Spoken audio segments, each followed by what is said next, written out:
Oops, I didn't mean to do that.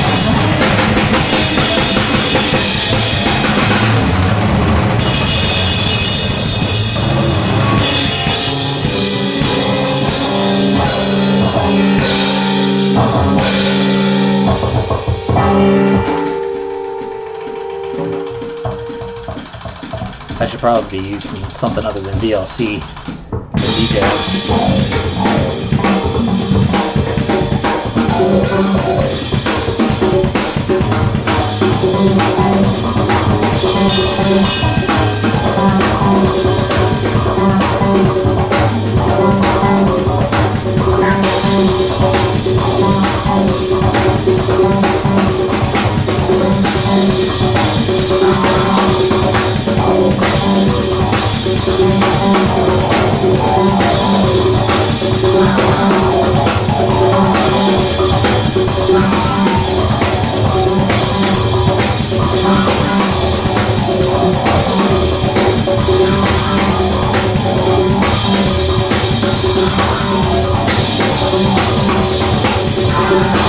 St. John, thank you.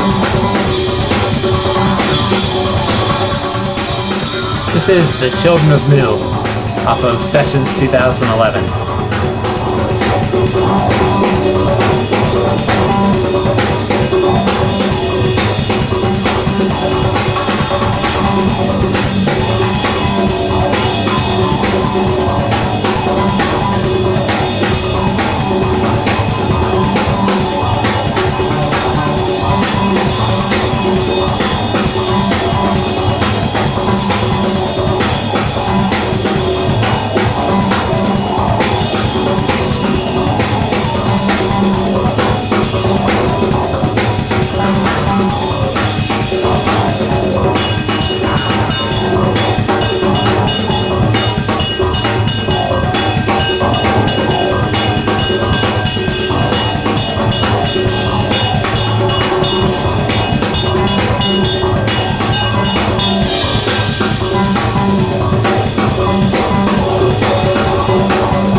All right.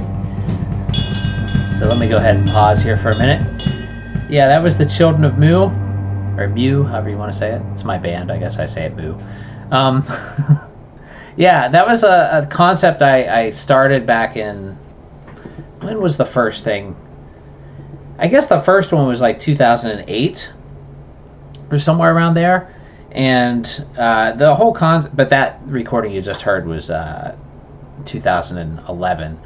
But the whole concept, I was really, well, I still really love the stuff, but at the time, especially, I was really, really obsessed with like the electric period of Miles Davis type stuff.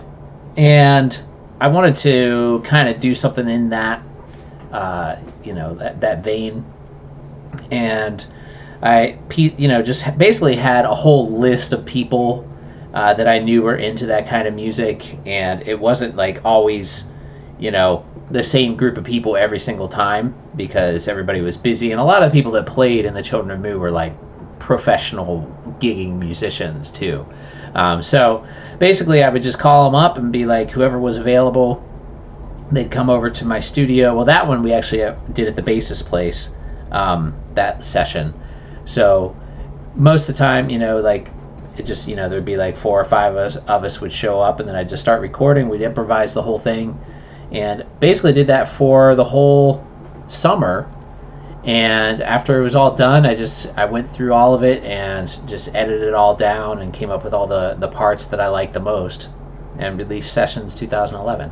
And I think it's, for the genre, I still think it's really good. It's not everybody's cup of tea, I realize, but, because it's improvised and it gets pretty noisy in spots. And, John, thanks, or Dan, I think that was probably you who just purchased the album. Very cool. Thank you so much, man. That was you. Off of Bandcamp. So, yeah, that was a really fun project. And like when I first moved to New York City, my original plan was to keep doing it, like to keep doing the Children of Mu here. And I thought it would be, I'd be like, oh, if I found all these, types of musicians in Florida that can do this stuff, then wait till I get to New York. But when I got here, it just wasn't the same. And actually the people it seemed like the type of musician that was more common in Florida were more open to that kind of thing than I was able to find here in New York. And so we did do a little bit. I think there's one recording, there's an EP of Children of Mu that was with a group of people that I found in New York City. And I'm not sure if it's on the Bandcamp page or not. It's on archive.org, I know that. Let me look actually and see if it's on the Bandcamp page.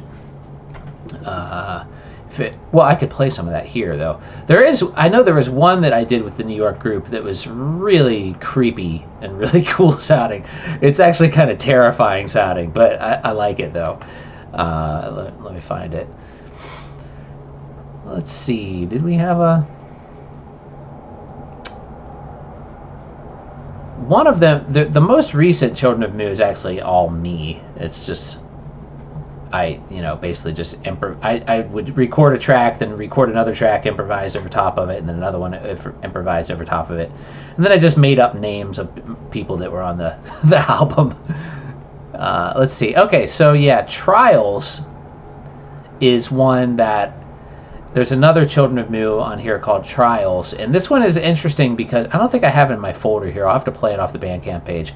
But this one's interesting because one of the songs on it is from a barbecue that I had at my house in Florida, and then the other song is the one recorded with the guys here in New York. And I'll play this one real quick. It's kind of short. Well, actually not really. It's like 7 minutes, but still. But this one was recorded all on like this little cassette recorder, and it's just really creepy sounding, and I think it's really cool. So I'll play this one next. Here we go. This is Comets by Children of Mu.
Sorry if this gives anyone nightmares.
Hey, Tanner.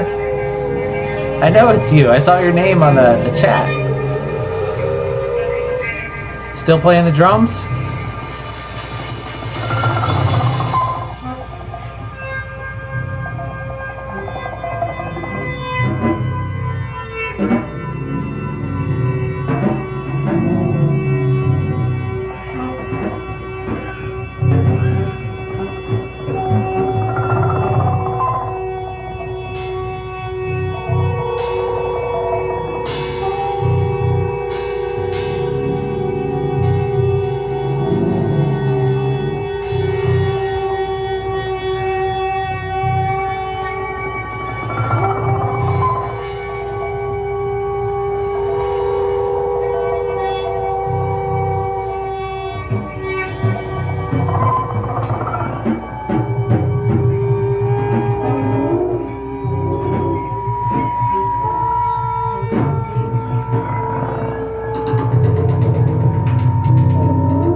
Okay, so yeah, that was Comets, another track by the Children of Mu, and yeah, that one's pretty scary,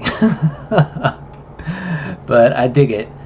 Um, and Tanner here in the chat, he's Tanner's one of my old drum students from a school that I taught at in Brooklyn before the whole pandemic thing really started up, and we just never really got back to doing the lessons there after the pandemic. We almost did at one point, and then last minute they decided not to open up again. So we'll hopefully one day we'll get back and running over there at Sunflower Academy. And oh, you had a fever. Sorry to hear that. Man, my parents, my dad and my stepmom are both sick right now with COVID. So everybody out there, please send them some well wishes, and keep them in their thoughts. They're doing okay. They had it's already been like probably about four or 5 days, and my dad he seems like maybe he's getting a little bit better, but then he still has like chills and stuff and headache. And then my stepmom completely lost her sense of smell, and that happened to me when I had it way back last March. I had completely lost I couldn't smell anything. I could have bleach right under my nose and not smell it. It was like the weirdest sensation. But I'm glad you're feeling better, Tanner. And hopefully my parents will turn the corner here very soon and be feeling better as well. And Dan St. John says, haunted house soundtrack for sure. I'll be your licensing agent here in Utah. Oh, very cool. Yeah, Utah is a beautiful state. I've been there once or twice and drove through there, and there's some amazing landscape in Utah. Really, really beautiful state. And Tanner, thank you, man. Thanks for wishing that they feel better. I think, I'm just keeping my fingers crossed. I mean, my parents are older, my dad especially, but he seems to be actually handling it okay so far. So, like I said, it's been 4 or 5 days already. So, and I'm checking up on them all the time, making sure they're doing all right. So, if they're listening, I don't think they are. They never really watch YouTube, but so okay, yeah. Let's talk about that song a little bit more. That was the Children of Mu incarnation that happened here in New York City when I first moved here, way back in 2012. So the first thing you guys heard was from 2010, and then that was 2012 with completely different people. And we played a few shows as that group, and they were hit or miss. Like sometimes they were really good, and same with the recordings and the rehearsals. It just never really solidified the way it did in Florida. But there was one gig in particular that I played here in New York with the second lineup of Children of Mu, and I don't want to name any names or anything, but it was easily the worst show I've ever played in my entire life. Like it was embarrassingly horrible. Like I almost didn't want to play again for like a year after that show because it was so bad. Like I don't know, like what was supposed to happen, it was just like usually it was the same kind of thing where I had like a list of people who would play together, and like whoever was available we'd play, and like we had this show and it was in Harlem, and basically everybody that said they could do it originally changed their minds, or like something came up and they couldn't do it, so it ended up just being me and one other guy. And with this kind of music, first off, it's really hard to pull off with only two people, because improvisation and this experimental stuff is much better when you have a lot more sounds to work with, at least in my opinion. So it was me and one other guy, and I don't know if it was the room and like he felt intimidated or something, but he just completely froze up and like just wouldn't play. Like, I mean, he was like barely playing. So it ended up being like a 40-minute drum, just wank off basically. Like, and like I was just like, it was horrible. And like, and he was like trying to play a little bit, and I kept looking at him like, what are you doing, man? Like, do something. Like, you can't just leave me up here like this. But it went on like that for a really long time, and then he would start to play, and then it would like get real quiet again. And the weird thing is too is like when we would play like with the full band, he always was pretty good, but that was not good. Yeah, and that was the last one. That was the last time I ever did the Children of Mu as a band. But Tanner asked, was it hard for me? Yep, it was pretty hard. But after that, I got some other things going, and got into some other bands and stuff like that. So, and JK, hey, how's it going, man? Yeah, I know I'm on here late tonight. Usually you see me in the morning, but I didn't do a video today because I was being really lazy. I just didn't feel like doing anything. I don't know. I was like, I have stuff to do, and I have like new stuff I can show you guys, and some new equipment I got and other things. I don't know. I just didn't feel like making a video. I practiced drums though. I played drums for like probably 2 hours, and I'm sure I was driving my neighbors crazy. But whatever. Though one of the things, well, I should do a full video about it, but I actually got a TD27 module over there, and that thing is amazing. Really, really cool. Oh, Tanner, hey, check out my electronic drums. I don't think you ever saw those. There they are over there. Pretty cool, huh? So yeah, I got the TD27. I still have the TD17 too. And what's really nice about the TD27 and like having the TD17 is it's really easy to swap them out. I mean, that's not the only thing that's nice about the TD27, but that's one thing that's nice because I still want to make some custom kits, or I have been making custom kits on the TD17, and I want to start, having those available for people. So it'll be really easy for me to, all you have to do is just unplug the cable snake from one and plug it in the other one, and like it's super easy to switch them out. Whereas like if I wanted to change when I had my TD8, if I wanted to change back from that to the TD17, it was like a huge process because I'd have to change all the cables because the TD8 used like a totally different type of cable. It just uses like the regular old cables. It's not a snake. Excuse me. So now I can do that. And the TD27, I mean, the reason why the thing is like, okay, so I had the TD8 and then I got the TD17. I really love the sound of the TD17, but there were some features on the TD8 that I really missed that weren't on the TD17.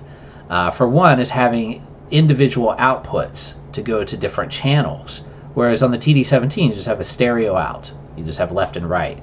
On the TD8 there was a master output and then direct outputs. So you actually had 4 different outputs. So what I would do is I would run kick and snare separately and then have my toms and like cymbals on 2 channels there too. So it was more like mixing, more like mixing like a real drum set, with like kind of, 4 mics on it. But the TD27 sends 28 channels out over USB, which is like crazy, because, well, it's really 14 channels, stereo channels. So you have basically a master, that's like just the master mix, how it regular normally is, and then there's 2 direct outs, and then they have every single drum on individual channels. So everything, like it's not even grouped at all. You have kick, snare, tom 1, tom 2, tom 3, cymbal 1, cymbal 2, cymbal 3, auxiliary, ride. Like every single thing is on a separate channel, and it all goes digitally over USB, which is absolutely incredible. And that was like the main reason why, and then I saw one on Sweetwater. There was a floor model that was like $400 off, and I was like, I just have to get this thing. So I did, and so I'm selling the TD8 now and a bunch of other things. I sold like 2 guitars and like just been selling off stuff left and right. I have a bunch of cymbals I'm going to be selling too. Actually, I sold a bass and 2 guitars. I sold my Mustang. I sold my pink precision copy bass, and then I sold my RX-10. I think that's what it was called, the Harvey Benton. And plus, I just had too much stuff, And now I just have one bass and one guitar. And the bass that I decided to keep was my fretless bass. So I basically have to force myself to play fretless bass every time I'm playing bass now. Dan St. John says, I started with a Roland TD-12 in 2006, and now I have an Alesis Nitro Mesh after a decade break. Getting back into, sold the TD-12 for about what I paid for it in 2010. I miss it, though. Yeah, that's the thing about Roland modules, is they hold their value. You really can sell... I'm selling a TD-8 if you're interested. You can hook a TD-8 up to the Nitro pads. Pretty much everything should work. The only thing... No, the cymbals, because the Nitro is already single zone cymbals anyways. Even though the TD-8 does support dual zone cymbals, but they're piezo switch type cymbals, so you can't plug in like dual piezo cymbals into it. Well, you can, but they won't work unless you plug it into the aux input, which that works for some reason. But it supports dual zone snare, and yeah. John K, the Nitro kinda has separate channels for each drum digitally, doesn't it? No, the Nitro won't send any audio over USB. It only sends USB or MIDI. No audio. Like the TD-27 literally sends audio channels, like digital audio channels, and USB, and MIDI. It's late, sorry. Okay, so let's play another song. I want to play some music here. I'm pressing play. It's gonna be on random, so I have no idea what's gonna come up. Let's see. Okay.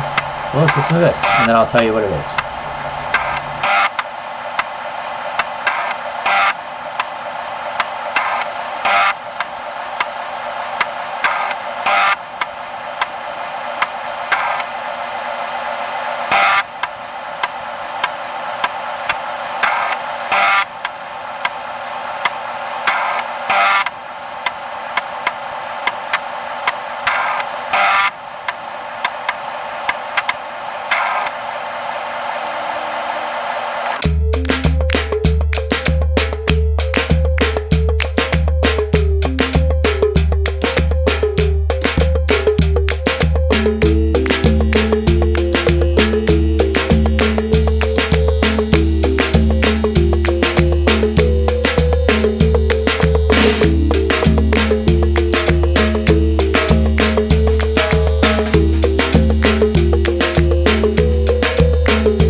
Okay, so that's off an album called Coruja, and that's actually Portuguese for owl, like the animal, the bird.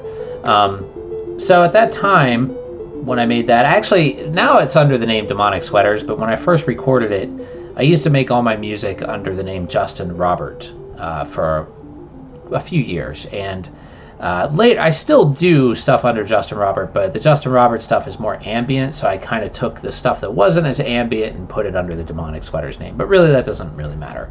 But that one, all the drums you heard on that were actually really, they were all like really kind of interesting drums. There was a lot of them were Brazilian drums. Like I was really, really into Brazilian percussion at that time. Well, I still am, but I had like my apartment was basically filled full of drums. I had like all these drums from all over the place, and the bass drum sound you're hearing on there was actually a huge, gigantic surdo that I had, which is, if you're not familiar, it's like a samba, like giant bass drum, like marching bass drum from Brazil, and the snare sound, like that kind of metallic sounding snare, was also a Brazilian drum called a caixa malacacheta. And that was given to me by a guy who did sambas, like he did like samba stuff in Miami, and he gave me that drum. And then there was a lot of other percussion instruments on there, and I basically just layered them all like one at a time. I just went down. I think I did the surdo first, and then I did the snare stuff, and then I did whatever else. I can't even remember all the other stuff on there. There's definitely some other ones. And then that steel drum sounding thing is actually a Kawai K1 synthesizer. And most of the other sounds are the Kawai K1 that aren't drums. But even those I made like really percussive sounding. And then there's like that one pad type sound in there. But that album, like, that album's kind of, there's some stuff on there. I should play one of the songs that are like absolutely 100% Brazilian percussion. And my original thought, like originally I was trying to make a full like batucada Brazilian percussion album, but I just didn't have enough material, and then or I just got lazy about it or something. But I had like all this other stuff too that I was making, and I was making like all these different albums at once, and so I just decided just to combine them all together. So Coruja is kind of like a little bit all over the place. Like there's that one's kind of a mixture. That's why I put that one first on the album, because that one's kind of a mixture between the Brazilian sounds and the experimental sounds that are on there.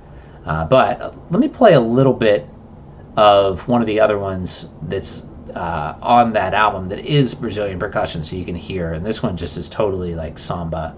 It's all Brazilian percussion. Let me just play a little bit of it.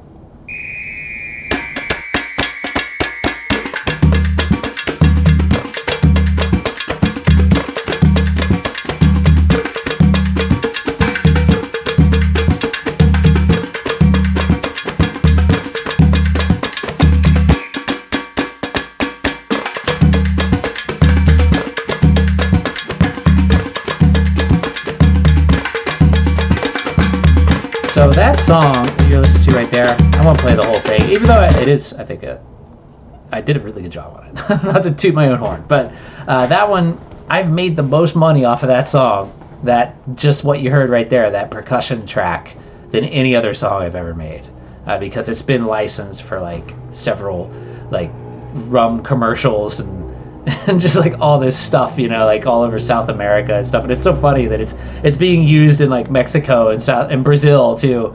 But it was like some dude in Florida made it. That's not Brazilian. But yeah, that one is definitely was a good one. And that actually brings up a good topic, because one of the things people always wonder about is how you can make money from music licensing. And really that's how. You have to find a niche. Like, for example, like I always do put a lot of music, like Demonic Sweater songs on, they're available to be licensed, but nobody's ever going to pick those. And the reason is because they don't work for anything. Like, you have to make music like that, that percussion ensemble thing, that will work for something like, a rum commercial or a travel commercial or something like that. So you have to be very niche specific with the music that you're trying to license. Um, Percussive stuff like that actually can work really well. And I'm sure there's other good examples that I can't think of right now. But and so after I realized that, I made some more just full percussion songs specifically for licensing. And that's the only place I have them. Because you also make more if you do exclusive licensing and things like that, instead of because that one is basically anybody can use it that pays.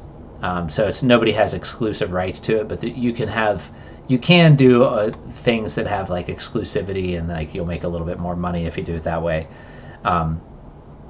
But yeah, but that's really how you do it. I mean, and I don't have a lot of stuff, and I haven't made a ton of money doing that, but you can make some money, and and if you're making something that fits very specifically into one specific type of, it'd be really hard to make a pop song, unless you just got really lucky and someone picked your song to be a theme song for a show or something like that, which happens, but it's a really rare occurrence, So you have a much better chance of making kind of utilitarian music, if you want to get it licensed, but you're still not gonna live off of that.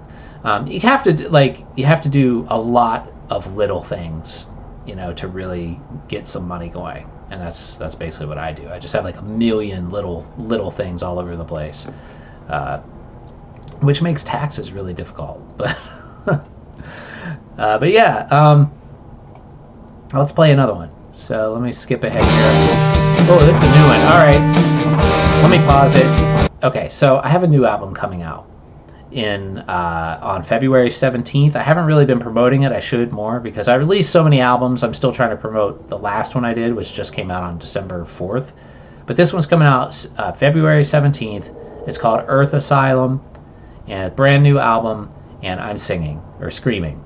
It's a hard rock record, and this is one of the songs off of this. And actually, you might recognize the music was originally created on Driving Songs, the EP, if you heard that. The same song was on there called Corolla, but it didn't have any vocals. This version has vocals, and it has acoustic drums instead of electronic drums, so it's a little bit different. And this is the singing version. So I'll go ahead and play it, and then here we go.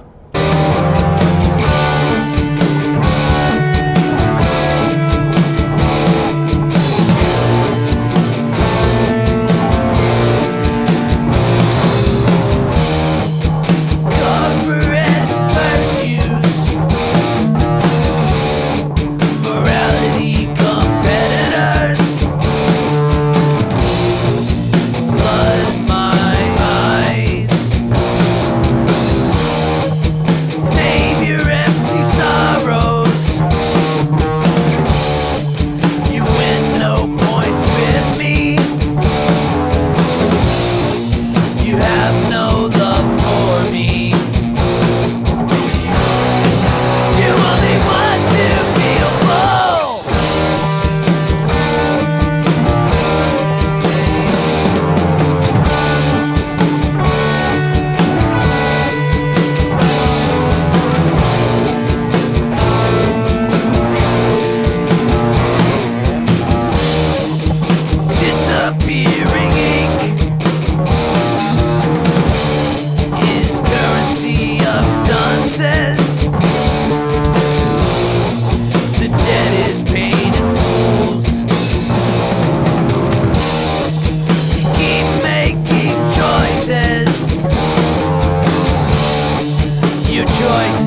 Okay, yeah, that was Corporate Virtues off of the new upcoming Demonic Sweaters album called Earth Asylum. And that one, it was really difficult for me to scream like that. It took me like probably 10 different tries to get something I was happy with. But yeah, it's really hard. I don't think I'll probably make anything else like that again in the near future. But I wanted to do it. I was kind of going back to my hardcore, my post-hardcore roots, and wanted to make some heavy music.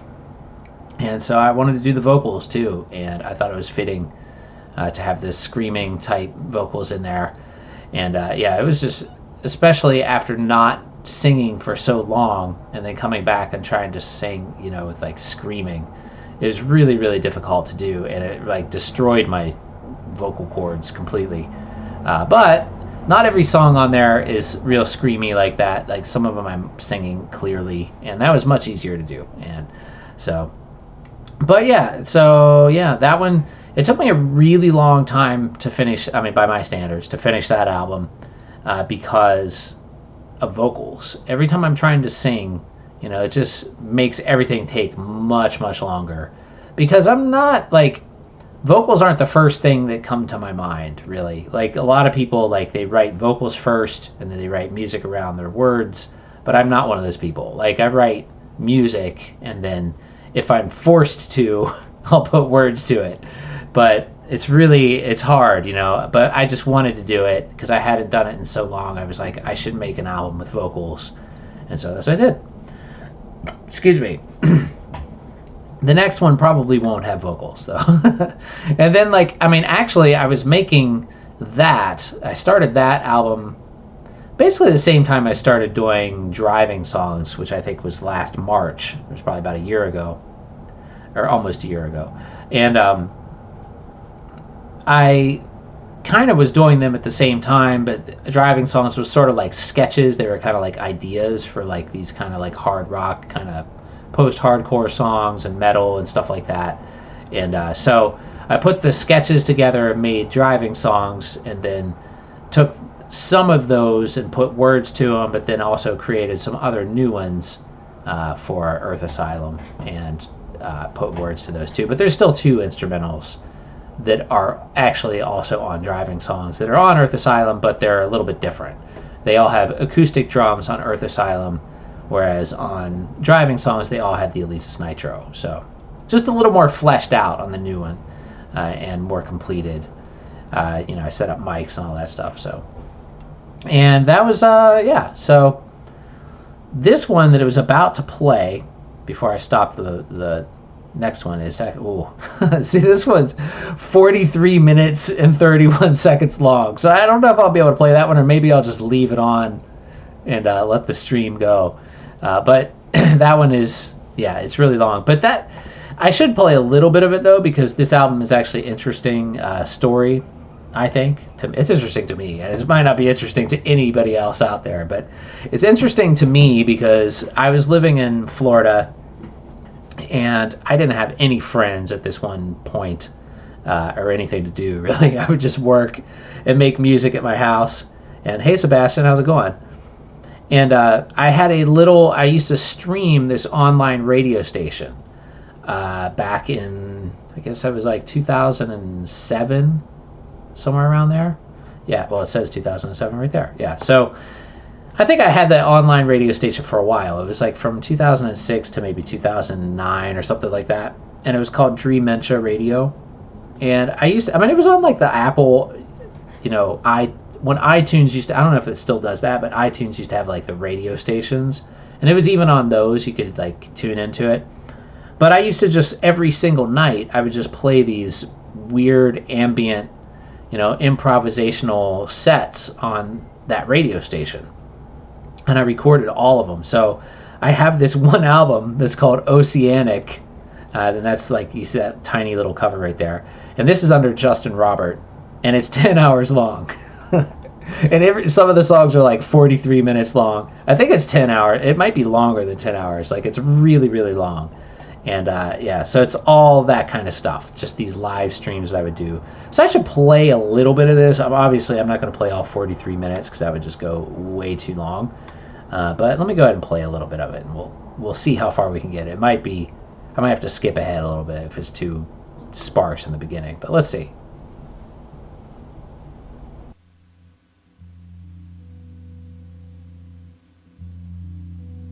Oh, this is actually one of the good ones. So yeah, let me let this play for a little while.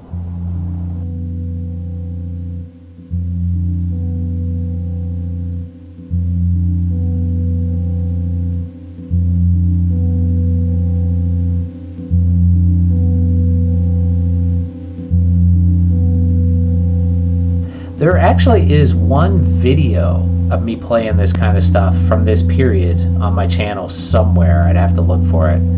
But it's a really old video. I found it later and uploaded it like last year or the year before or something. But it was when I was living in this like house by myself and would just do this like every night, basically live. And there's one video that was done on VHS that is somewhere on my channel, but I'd have to find it.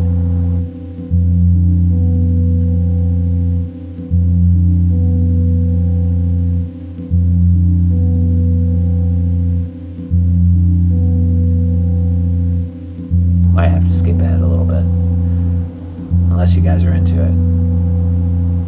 Might be losing patience though. I can just talk until it gets interesting. So I would always like set up like I'd have something to loop with, and I'd usually have synthesizers and a couple percussion items. And at one point I had this gigantic vintage Yamaha electric piano that I would hook up to Pure Data. And Sebastian, wasn't that you that was asking me about Pure Data?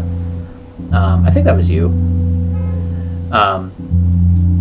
But yeah, a lot of this stuff on this album, I was using Pure Data. And probably in this song, I'm not sure. I'll be able to know here in a little while if it starts to do a certain thing. It was probably made with my Jalooper patch. But I would also use this other looping software that wasn't Pure Data sometimes, so I can't tell which one it is yet. No, I think this is Pure Data.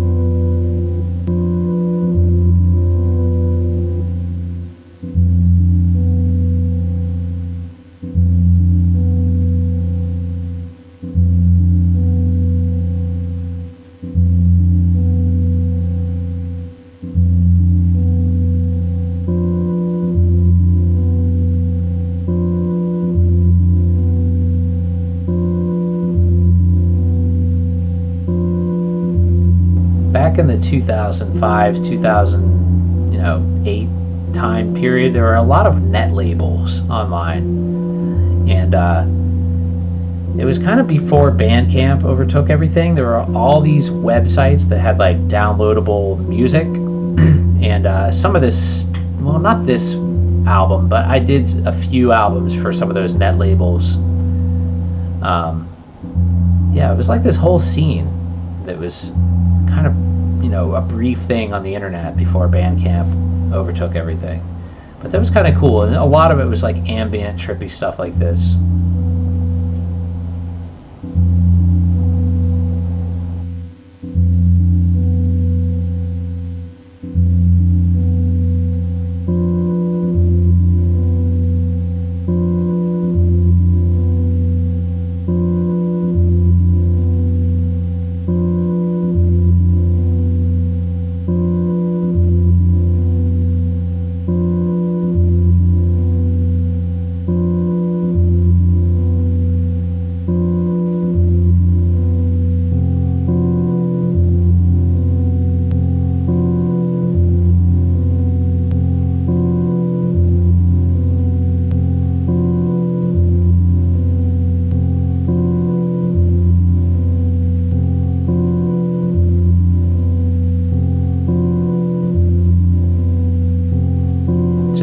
I'm out of water. Gonna go get a sparkling water. I'll be right back.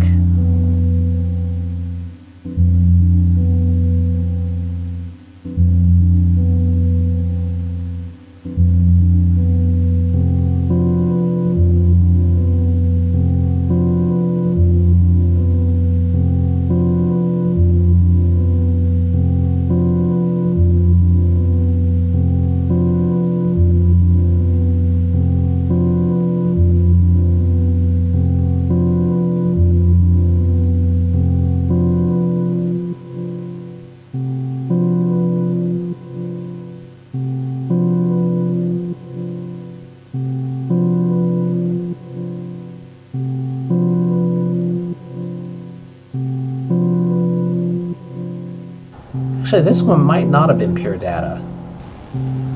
I still can't tell. There.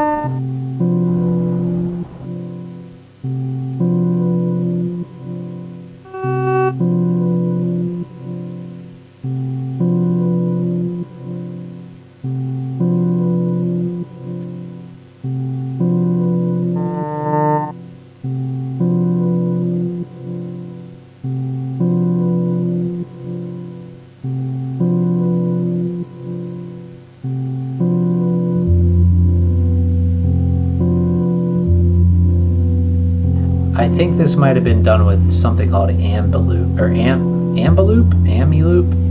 I can't. It was something like that. Ambiloop. I don't think it's available anymore. It was like a Windows XP software.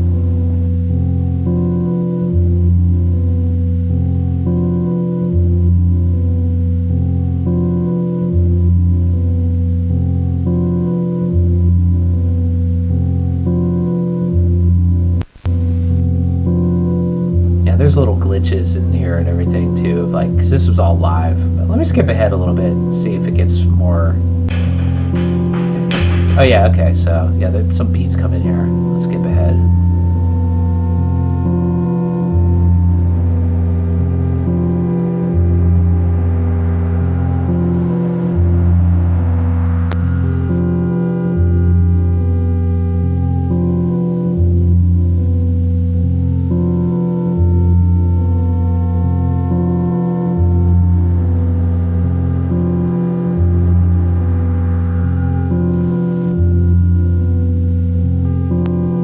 Good late night stuff.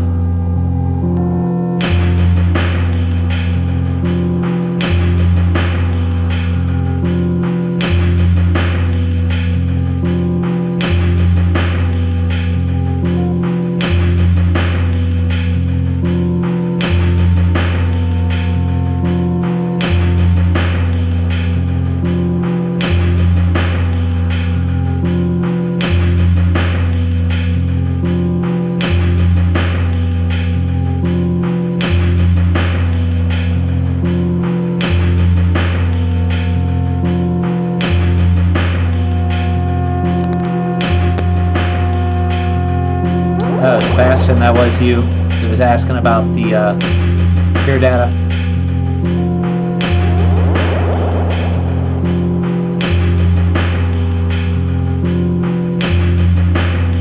I need to find an auto duck for OBS. Anybody know if there's something like that? I'm doing it manually right now.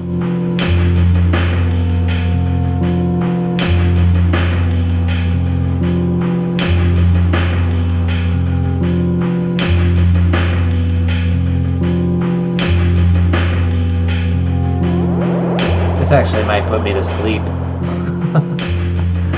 I might have to skip to the next one. Let's go ahead, skip ahead a little bit and see where it goes. Let's go to 30 minutes in.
Yeah, so if you're looking for a really long, trippy album, like really long, 10 hours, check out Oceanic.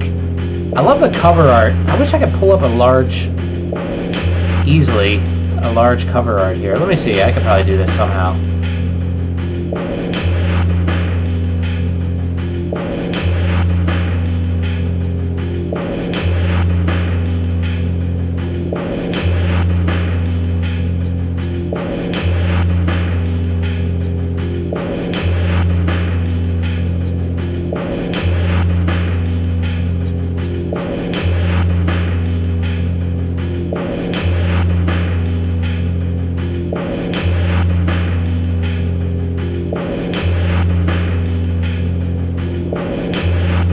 Yeah, so my friend Alex did the cover art for this album, and I always thought it was really cool.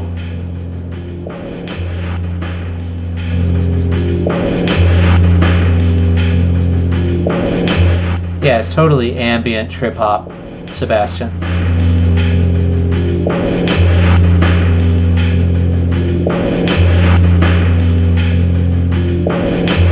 Alright, let's fade this out. We'll go to the next one because that's going to keep going on. Alright. Okay, so yeah, that was that's Oceanic. And it's really long. As you can see, some of the songs are like 46 minutes, 25 minutes, 43 minutes. There's even a couple that are like an hour or longer. Yeah, but it was one of those things where I had all this stuff that I'd recorded over all that time, like live on the radio, like I was saying. I was like, I just wanted to put it all together and do something with it. So that is what I did. I pretty much used everything. I don't think I edited anything out. Unless there were a couple that I know I had like too many technical difficulties and they just didn't really record right, but those obviously I couldn't put on there. All right, let's go to the next one.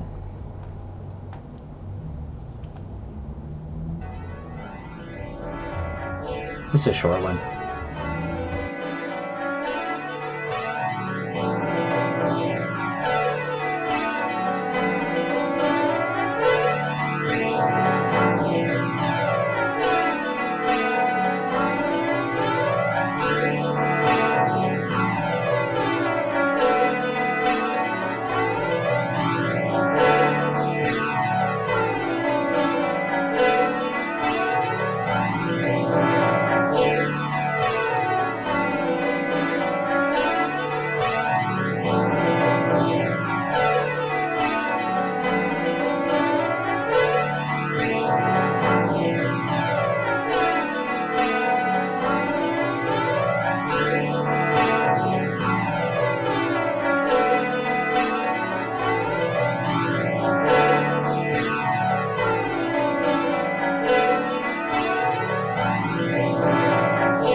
So that's just a real short interlude off of Bimini Road, Minnesota EP. And that was... Stop. Yeah, Bimini Road, I started recording while I had COVID, actually. The first song I wrote on there, the one called Better Days, is one of my favorite ones that I did for the whole thing, but you know, it was when all that reality first started to hit me, you know, like when I was like stuck in bed and New York City was just completely shut down. Like it was really, really surreal. Like the first time ever I would look out the window and there would be no cars, like 0 cars on the street, which was just so weird. Like I'd never seen New York. One other time New York was as weird, I think, was when I first moved here. We got hit by a hurricane. Hurricane Sandy hit New York right when I first moved here, and it knocked out the power of all of Lower Manhattan for like a month. So it was really, really weird when you'd be driving down the BQE. The BQE is this road in Brooklyn, and it goes like this one part of Brooklyn where it's going underneath the promenade, the Brooklyn Heights, I think it's Brooklyn Heights Promenade, and you could see the whole island of Manhattan, you know, World Trade Center, all that, like from that drive. And after Hurricane Sandy, and it was blacked out over there, when you look over, it just looked, every building was dark. And that was just such a weird scene to see New York City just completely dark like that. And it was like for a long time, too. Like, they didn't get the power back on in Lower Manhattan for like a month. Like, it was crazy. Like, there was some massive, like, some huge, I don't know what it was exactly, but there was just some massive problem that they just couldn't fix for a really long time because one of the, like, the subway tunnel got flooded and it went in, I don't know, like something horrible happened where they couldn't fix it easily. And but yeah, but that was the only like. And then when the pandemic hit strong in the beginning, and just looking out the window, like and like I said, there was no cars driving on the street, and it was just so weird because New York City is a really busy place, and they're like, and in the beginning, everybody was like terrified too, like I mean, not that people aren't scared now, but like I mean, here it was when I remember the first time going to the grocery store, here, and everybody was like really freaked out. There was no toilet paper anywhere, and everybody was like, you know, covered in like masks, and I mean everybody still wears masks, but everybody had gloves on then, and like nobody was standing near each other, and I mean now pretty much people. I mean New York is very good about the masks, and I think that's one of the main reasons why. Well, I have two theories of why the infection rate is still pretty low here. One being that they are good about wearing masks. Two, I think it hit here so early that a lot of people got it, and just a lot of people have immunity to it now. I mean, I'm not a doctor, I don't know, but I really feel like in the beginning we got hit so hard that like, I mean, I know like, I mean, I never got tested, but I know that I had it because I 100% lost my sense of smell. And the guy that I was teaching with the like 3 days before I got sick, he got tested and he had it. So, and he was sick when I was there, and I shook his hand. So I'm pretty 99% sure that's where I got it from.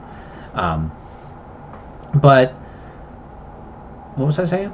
But but I feel like everybody had it, and like so many people I knew were really sick around that time, but they never got a test. So it just seems like that New York City just got slammed like really, really hard in the beginning. And so now it's like the rest of the country has been catching up, to New York. So, and plus we had, just this moron out there telling people not to wear masks constantly. And thank God we got rid of him. But it's like, I mean, I'm so tired, and I don't want to make it political here or anything, but I don't know this should not be political because it's just common sense. If you're coughing and you cover your mouth, you're not going to be spreading as many germs. That's really all there is to it. I mean, it's not like you don't have to have a degree in science to know, like that you're just stopping some of the spread. That's all it is. It's not like, I mean, if it did nothing, then doctors wouldn't wear them. So that's, I don't know. And then we have these people constantly arguing against it. Just do it, like everywhere else, like people has done, like where there's not a problem now. Like my boyfriend Victor's from Taiwan. Taiwan started wearing masks way back in like November of 2019, and now they basically have no pandemic, like because everybody was on the same page. Like here, it's everybody's fighting constantly about everything. And I wanted to make some T-shirts that say "Stop Fighting," because like that's like just so many people are fighting constantly, and it does not help anything. Whether or not, I mean, the thing is like people get they argue so passionately about things when I'm not a doctor, I don't know, but it's not that hard just to wear a mask. Like you just put it on. It's not difficult, and like it's not like I don't feel like my rights are being violated. So I mean, what's the big deal? If we all do it for a little while, then we can stop doing it. But since nobody wants to do it, we have to keep doing it for longer. I don't like to wear them. It's just this thing that, anyway, like New York is not so bad. Like people mostly do it, and our infection rate's really low now. But when I went to Florida recently, depending on where you were, Sarasota, people were pretty good about it. But if you get out in the sticks, like nobody's wearing them. And the same is too, like I said earlier in the stream, my dad has COVID now, and he works at Lowe's in West Virginia, and West Virginia is the same way. Like people just don't want to wear them. And like, so now, like my dad obviously got it from work, and now he gave it to his wife, my stepmom, because these people don't wear a freaking mask. It's just wear the goddamn thing. Anyway, sorry. Kind of freaking out here, but let's see. Sebastian says, don't many Asian countries wear masks whenever people get sick? Like not just during pandemics? Yeah, I think so. Japan especially does. I think Japan has done that for a long time. But yeah, in general, I mean, people just, I don't know. I don't want to go off too much on that because I'll probably get some flack. Somebody on my channel, like somebody left a comment. They left a nasty comment about me wearing a mask in one of the videos, like when I was outside in New York. I'm like, well, we're in a park and there's old people here. Like of course I'm going to be wearing a mask. Why wouldn't I? I don't know. It's just strange. We live in strange days, very strange days, and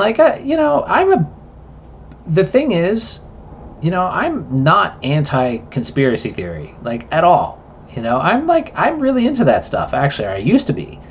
But I really don't like how conspiracy theories, and all this, alternative thought is getting associated with these extreme right-wing groups. And, I feel like that's really detrimental to everything.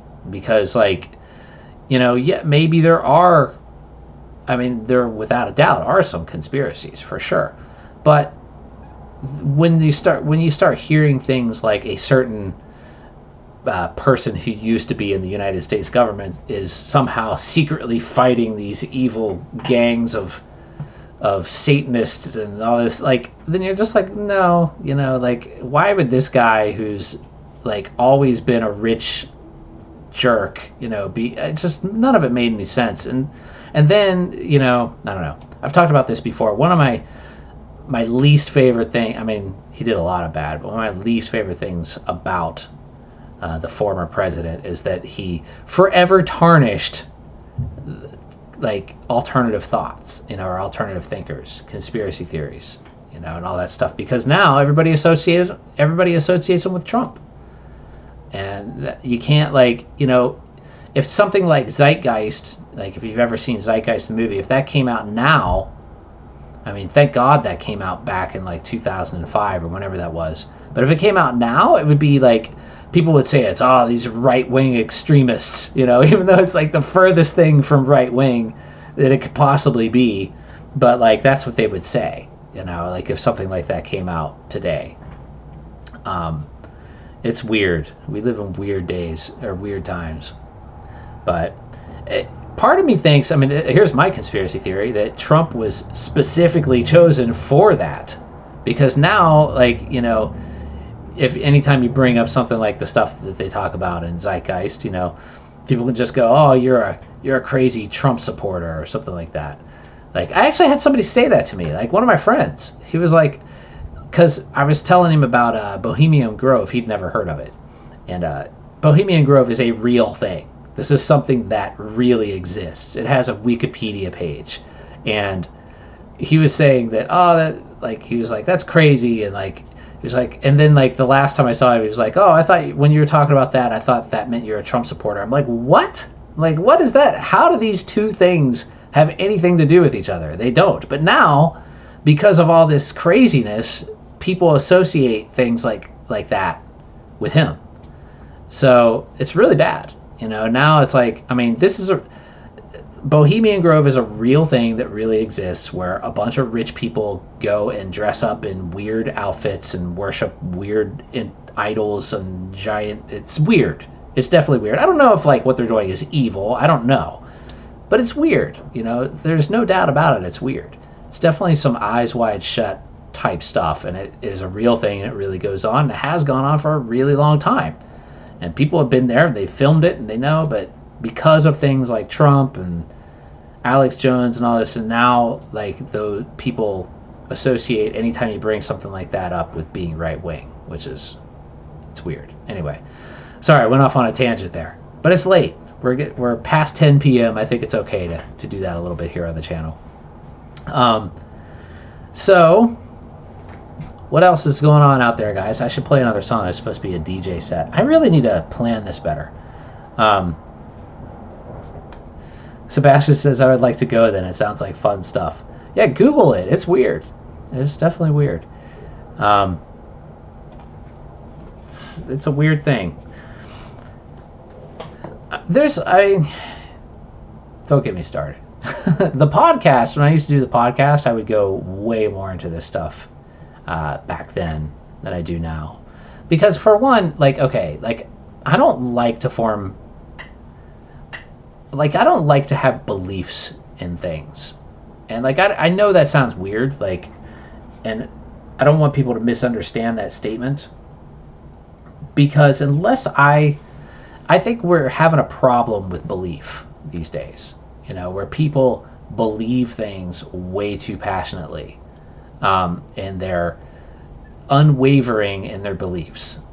And that's why I'm like, I don't want to believe anything, that I see on the internet or like, but I don't want to disbelieve it either. I'm like, I don't want to be like, that's fake or that's real. I'm trying to stay completely impartial because unless I have direct firsthand experience, it's really hard to know what you're seeing is true, in all aspects of the internet. So now we have people that are so convinced of their specific belief sets that they are doing insane things. And maybe some of them are right, maybe some of them are wrong, maybe all of them are wrong, maybe all of them are right. I don't know. But I don't know.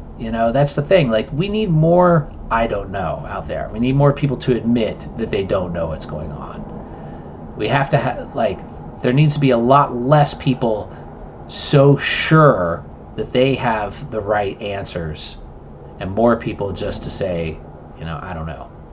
Like, so let's just chill and wait until we do have some answers before we take action on things. Because taking action on speculation is a very bad way to live your life. And it won't end well. On like basing decisions on suspicion and cynicism.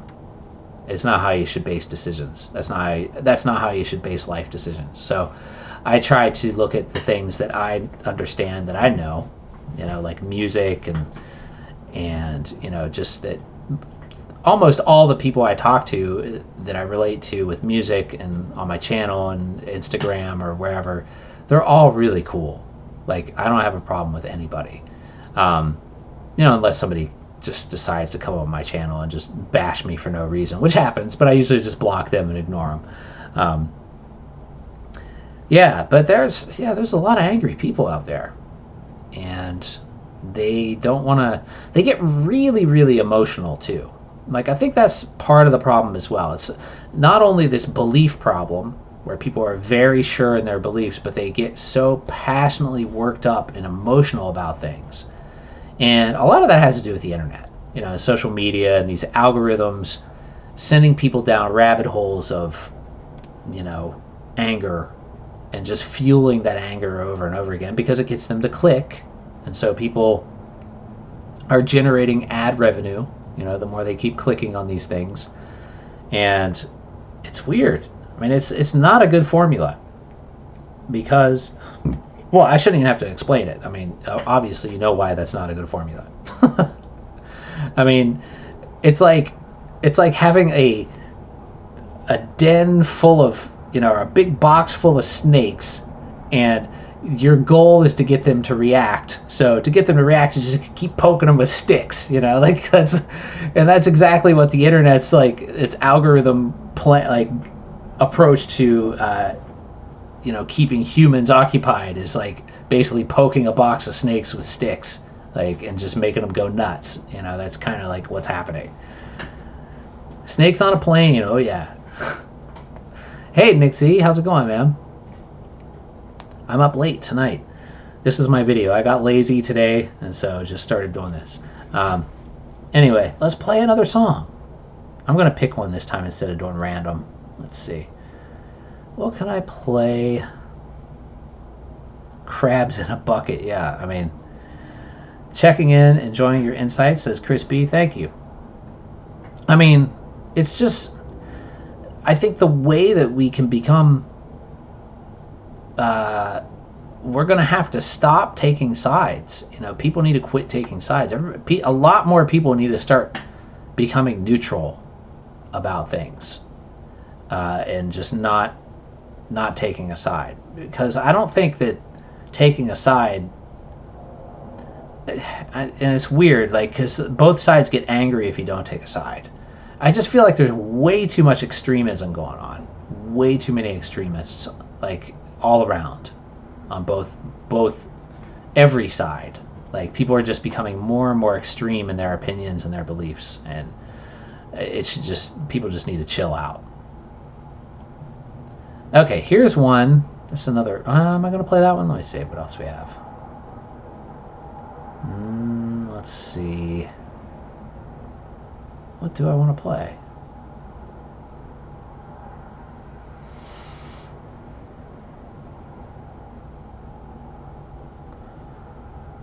What do I... Sorry, silence. What do I want to play? I'm getting tired, actually, so it's getting hard for me to... getting hard for me to focus here. Let's see. I feel like... I mean, I'm like, oh, I played that the last time, but the last time was like 2 years ago. Okay, let's play...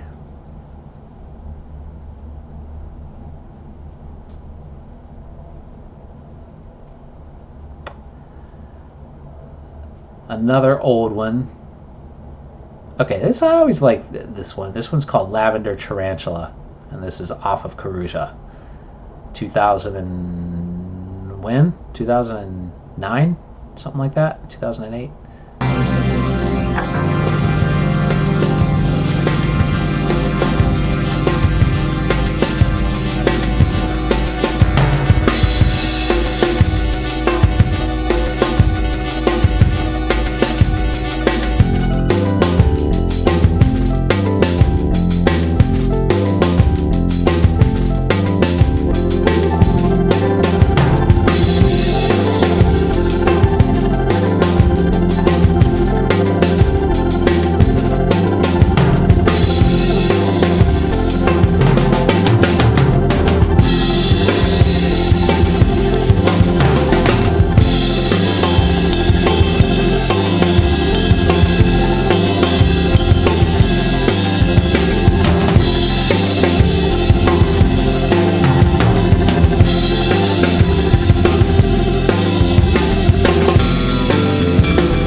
Mason Herring says, great drum sound, thanks so much. And you're looking at the drum set there that I just posted on the screen.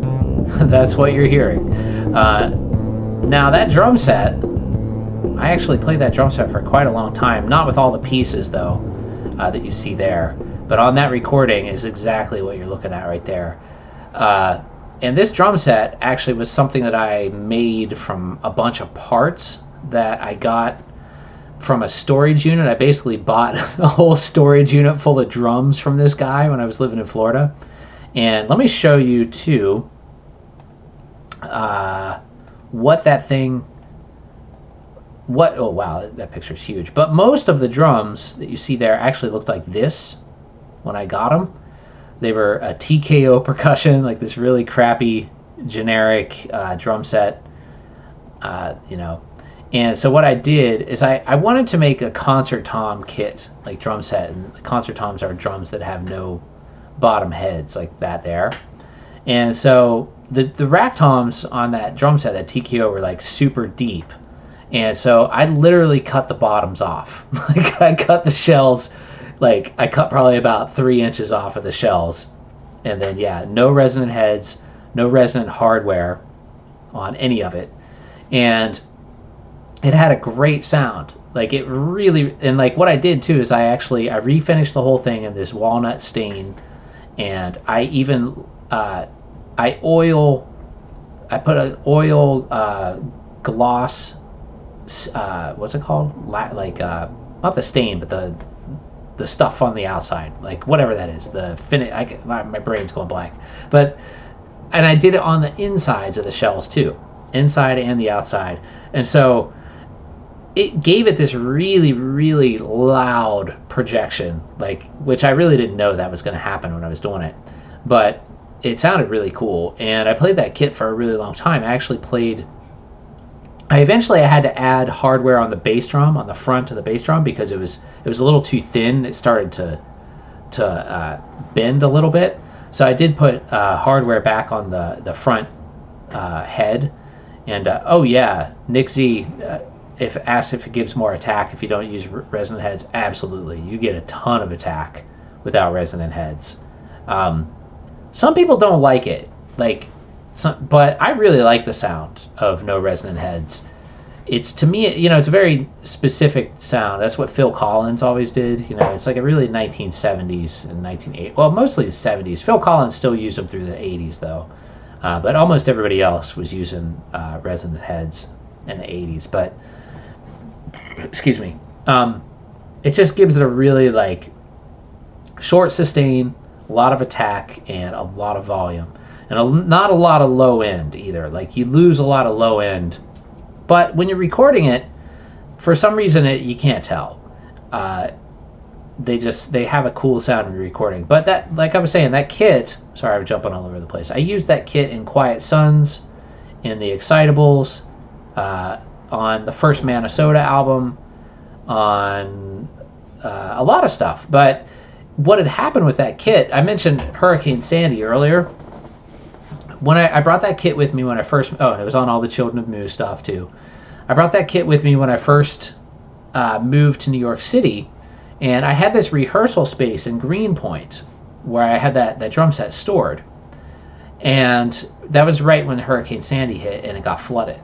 And that drum set was literally sitting in like 3 feet of water for like a week. And I went and I thought for sure it would be just completely dead. And when I went and picked it up, much to my surprise, it was totally fine.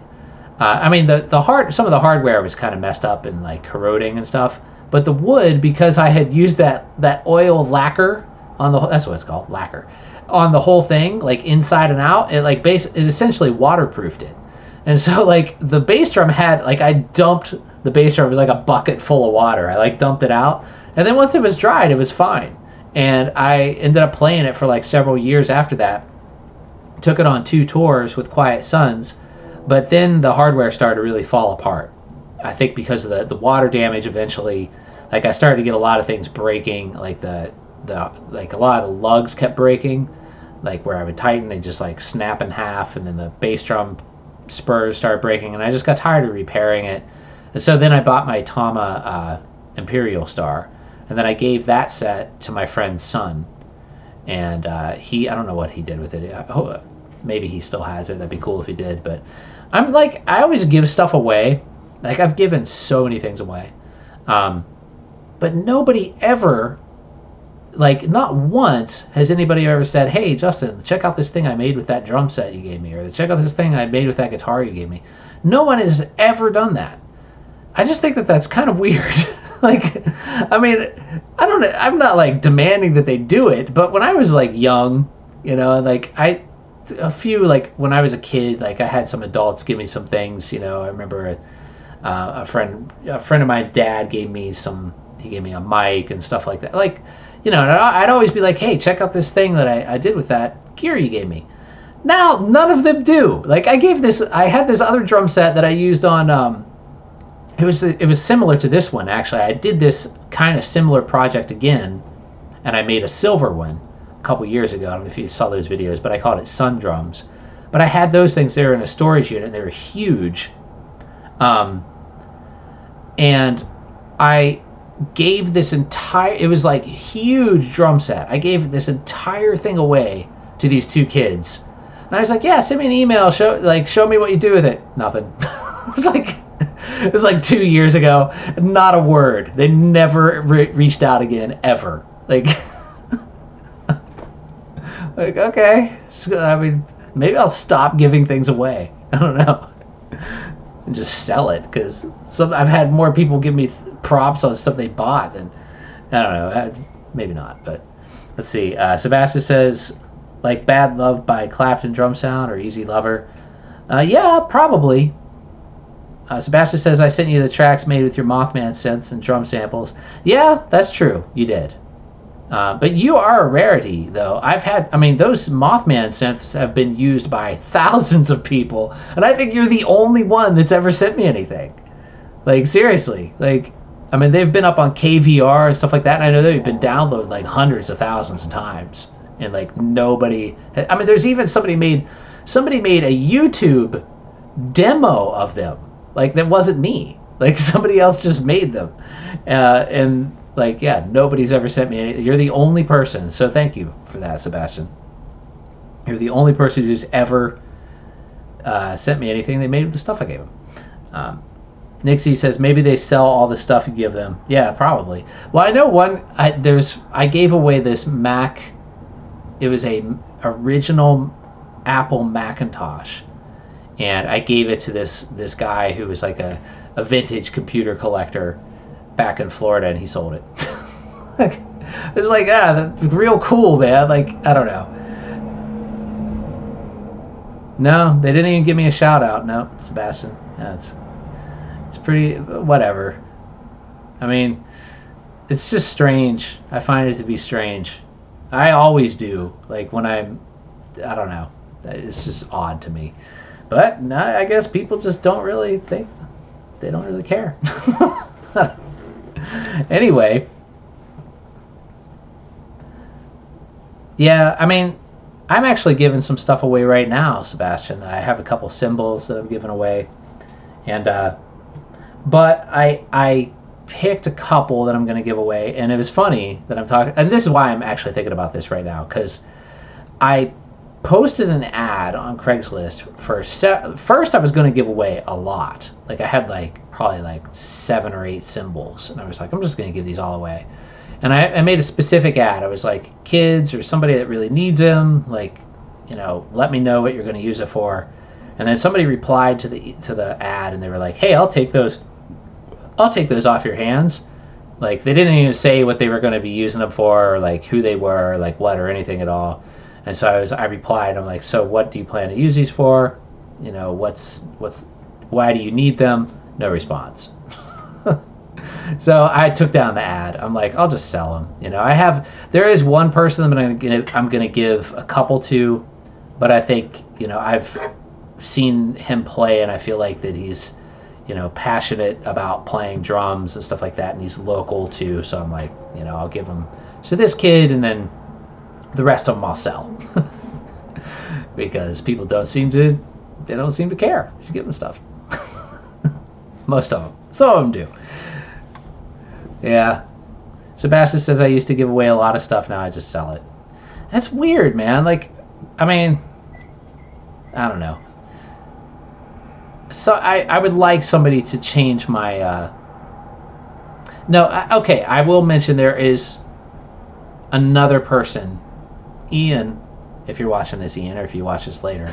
Ian BW is a YouTuber, and he found me on here on YouTube because of the Nitro videos. And then I sent him a couple cables and this little Behringer audio interface to use. And he has shown me some of the stuff that he's done with it. He sent me, and he even did a shout out, several shout outs actually on. So yeah, a couple people do. I'm just focusing on the negative, but I would say the vast majority don't. But there's been a couple people that do. Maybe I'm forgetting somebody else, but I don't know. I mean, I'm not giving them away because I want shout outs or I want, but it'd be nice, you know. I don't know.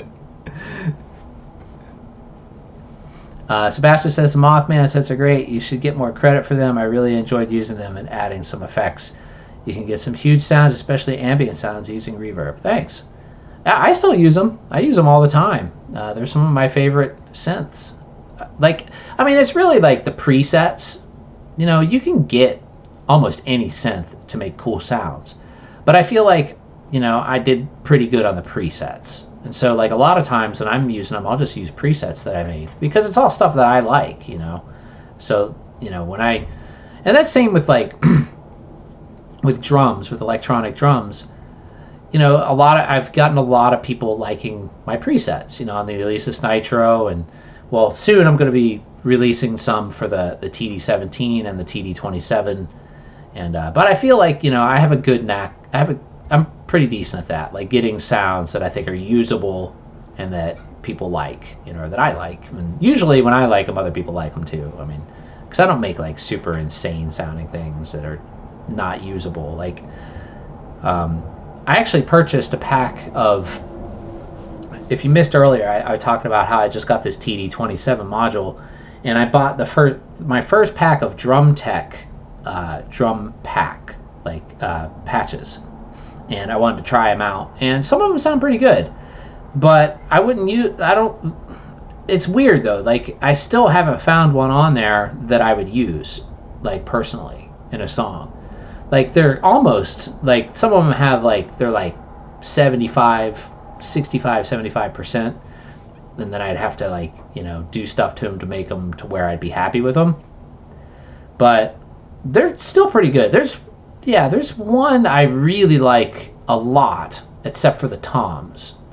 There's this one called Roger's Dry that I love, the snare and the kick drum and hi-hat and cymbals, everything on it except for the toms. The toms just sound strange, like, and not really in a good way. But I am going to use that though, and I'm just going to tweak the toms to my liking. But they sound really cool. But I mean, I really love the Drum Tech channel though. Like Ralph, the guy that demos their drums, is such a good drummer. He is insanely good. Like, I watch a lot of drummers on YouTube, and he has to be one of the best drummers like that's out there. It's crazy how good that guy is. He has some like just insane chops and fills that he does that are just so amazing. Like, if you're watching this still, check out the Drum Tech TD25. I forget the actual video. Let me find the title. It's one of the more recent ones about TD25. Let me see. And his drumming in that video is like freaking mind blowing. Hold on.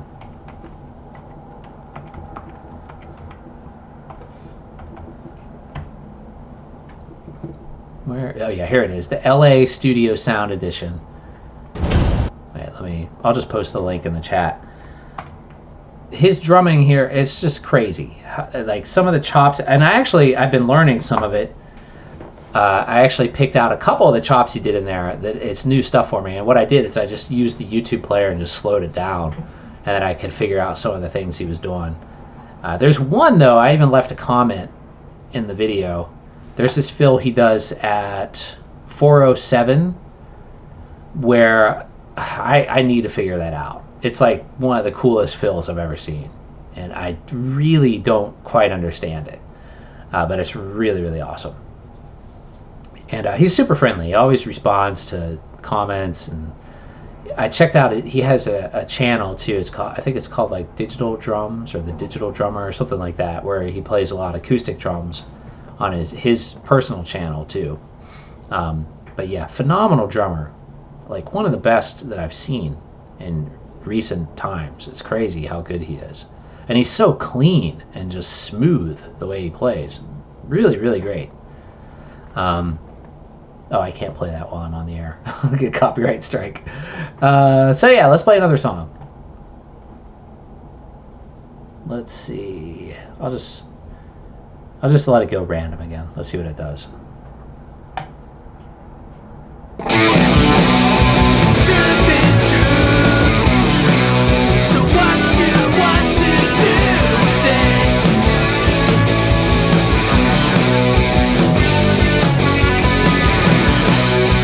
Lies on lies. To think you might go through with it.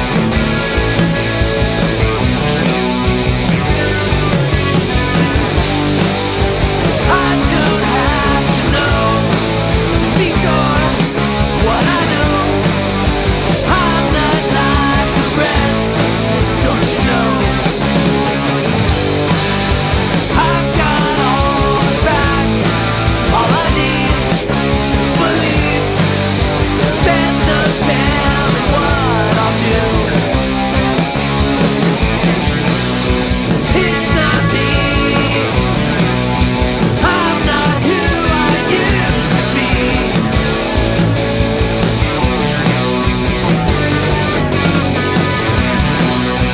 Down that hole. Now I've got the company.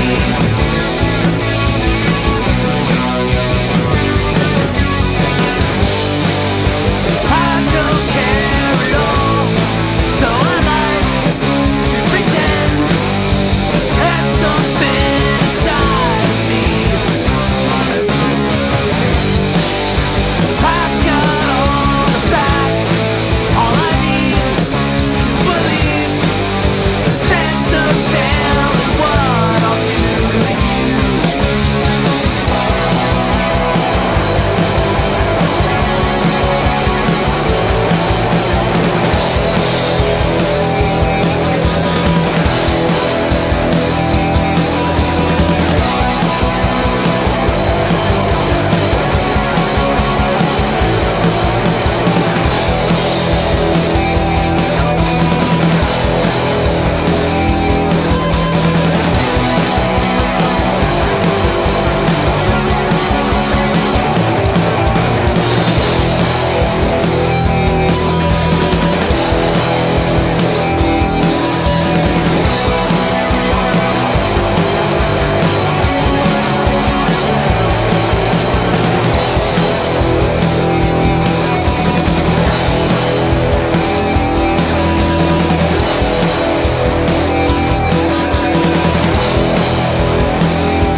Alright, so that's another new one off of the new album coming out, Earth Asylum, and yeah, that was me singing. And thanks. Yeah, well, it's still hard for me to scream like that. It's just painful, but I think that one did come out good. It took several tries, but I am happy with the way it came out.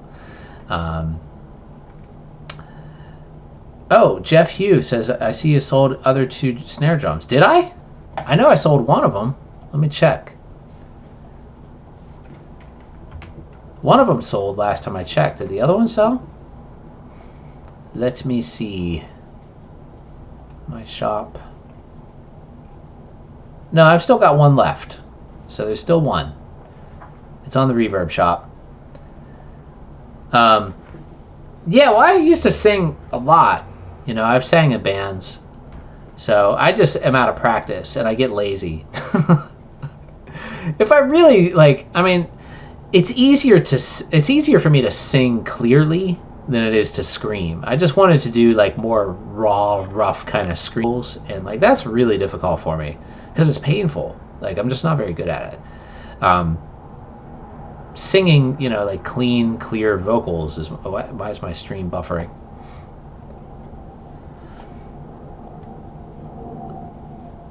Let's see. Oh, did I miss some comments here?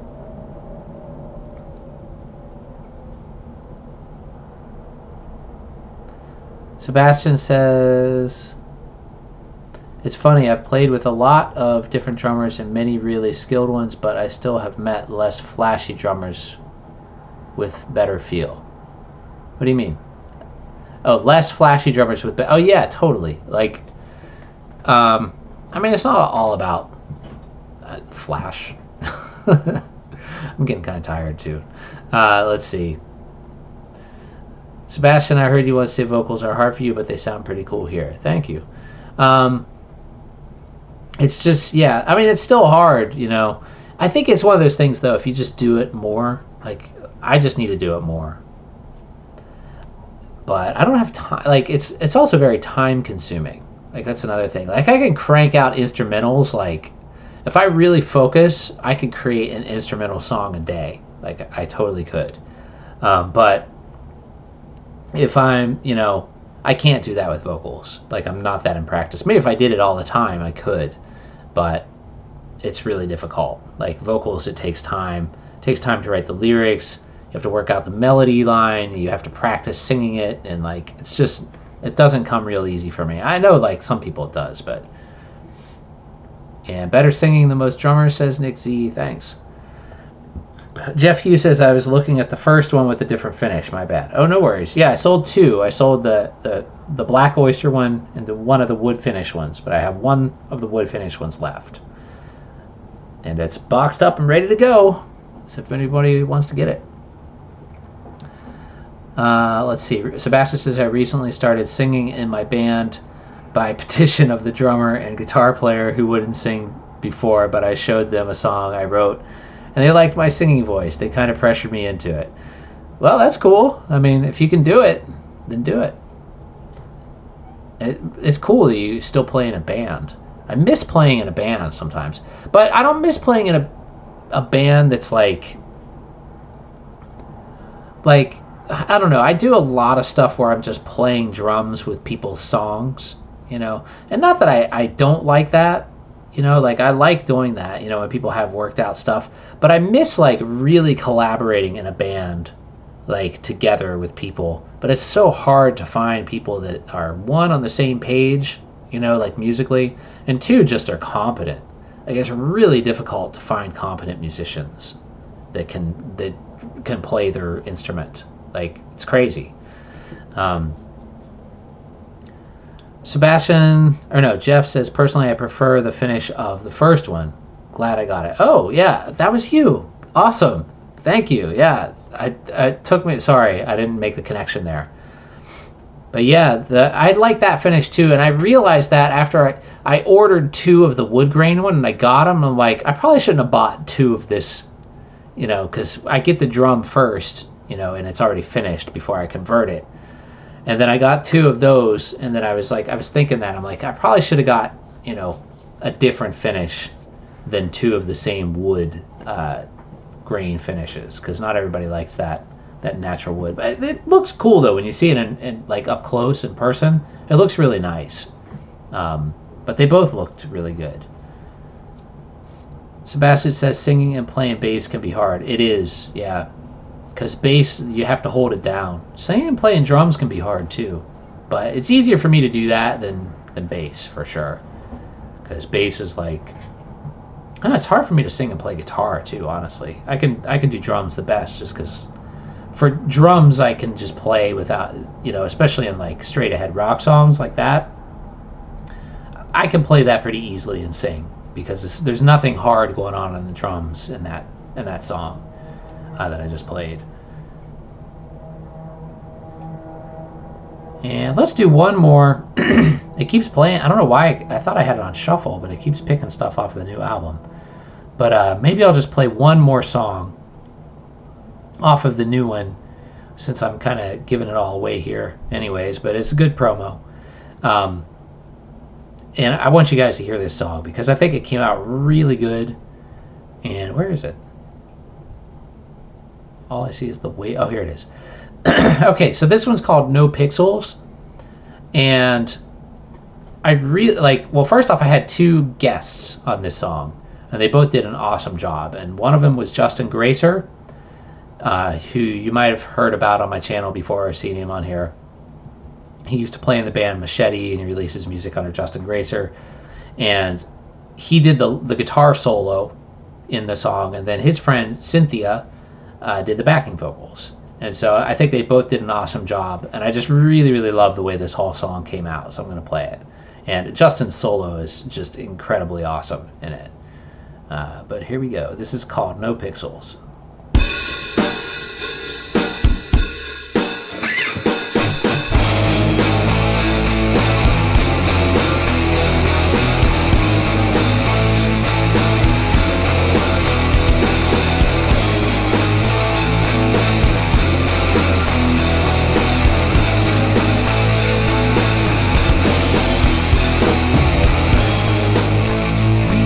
Drive around in cars all night.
Yep, that was No Pixels off the upcoming album, Earth Asylum. Pre-save it now on where? Where's that link? Hold on, let me get the link. Yeah, but I really love both the solo that Justin Gracer did and then the backing vocals that Cynthia did on there. I think they just make the song. It's really, really cool. And the drums there, I used. Let me find the link first before I can't talk and search on the internet at the same time. So I need to go to DistroKid. And the drums were my hybrid Tama Club Jam Mini with the TD6. So that was a hybrid setup there that you heard.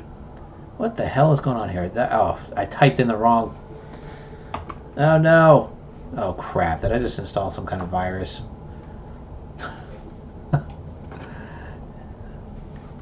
I'll do this later. I'll put it in the comments. I'm too tired, and I'm like I mistyped DistroKid, and it was like one of those spam sites. So yeah, don't do that. Sebastian, it's a great song. It has that bittersweet grunge feel. It also reminds me of stuff like Pavement. And Demonic Sweaters can play drums and sing, but can't Google and talk at the same time. Yeah, that's very true. And thanks for the comments on the song. I mean, that song, in my mind, and partly the title, was a pretty obvious Pixies inspired by, and the title is No Pixels. So I and like the solo too, the guitar solo, even when Justin was doing the guitar solo, I was like, don't be afraid to sound a lot like Joey Santiago of the Pixies. And I was like, he was like, no problem. Like he like totally nailed it too. Like the whole like way he slides up on the note, like it does it a little bit like in like the flat key, like in the first section of it. Like I don't know. He's the way he does it is just awesome. I just want to play that solo just again real quick. Let's hear that one more time.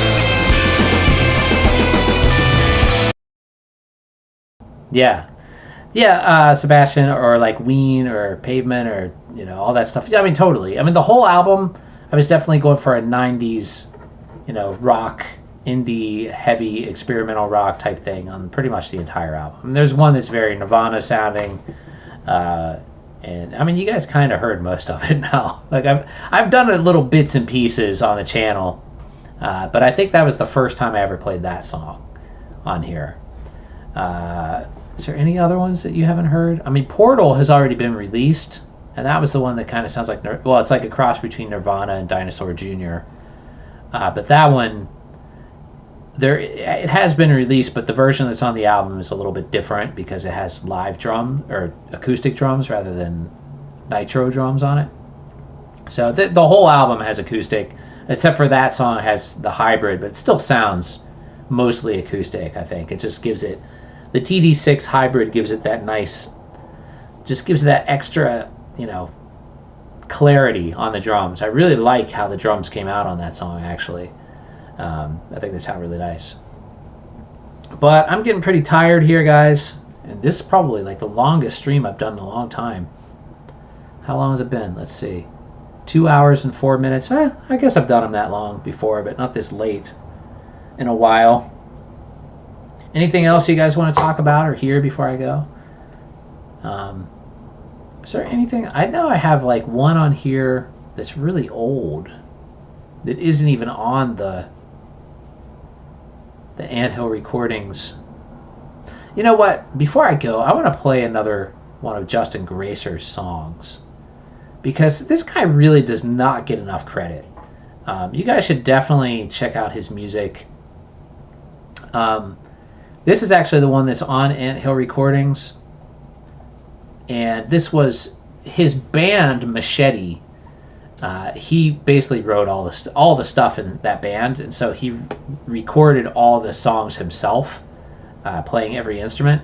But this song actually is from the '90s, but he recorded it again in just a couple years ago. But I always really loved this song, and seeing them play it live. He always the vocals are always killer, and I always loved his guitar playing. So I'm gonna play this song, and then we'll close it out after that. But this song is called wait, is this the right one? Where is it? It's called Tsunami, I think. Let me make sure you start up. Yeah, that's it. I'll start it again. So this is Tsunami by Justin Gracer.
Yeah, I love that whole album. It's like really, really cool stuff. And like I said, the guy does not get enough credit. He really is a talented musician. And that was him on everything on that. And that was actually, he played a TD-50 on that recording. Those were TD-50 drum sounds. And see, Sebastian says that's great. I had an idea if I doing that for a song recently. I put my electric acoustic through bass overdrive and it sounded really cool. Yeah, I don't know 100% that he did that, but I'm pretty sure because when Machete used to play, he would do that sometimes, and it kind of had that sound where he would play an electric acoustic.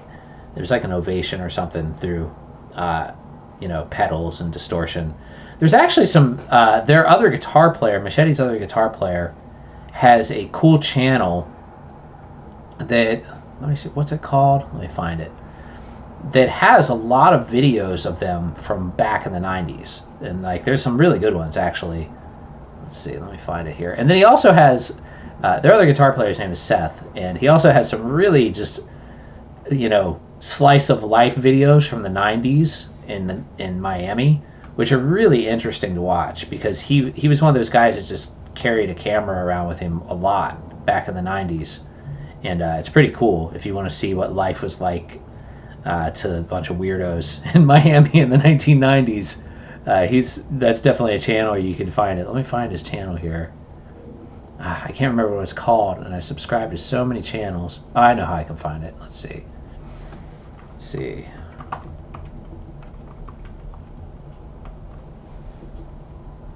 Here we go.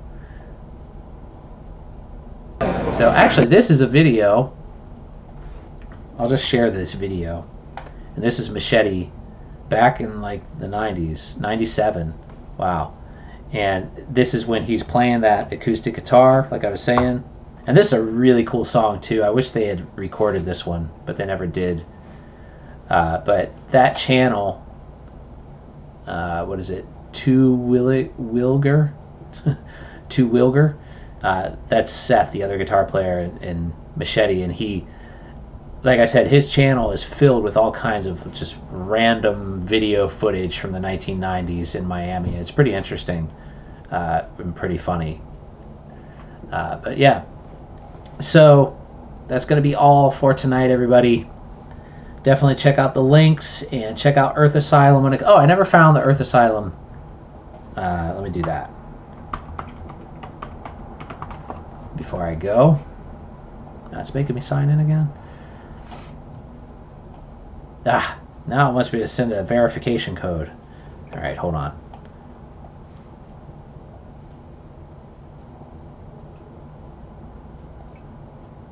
Dead air. There it is. Okay.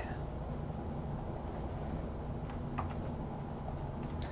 I forgot to mention how insanely cold it is here right now. I mean, it's not in my apartment, thankfully, but outside it's like 8 or something. It's like ridiculously cold, like 8 Fahrenheit. Okay, where's the hyperfollow link? Here it is. Okay, so Earth Asylum link coming up here right now. So you can pre-save there. And it's yeah, that's it. And it'll be out February 17th. So I'm gonna go and I'm gonna watch this Machete video. All right, guys. Excuse me. I should know better than to drink sparkling water while I'm on the air, because it makes me burp constantly. But time to go to bed. Have a good night, everybody. Thanks for watching and hanging out, listening to music. And I'll see you guys really soon. I'll be back with a lot of videos on a bunch of stuff. Good night, everybody. Oh, hey, Matt. Thanks for hanging out. And bye.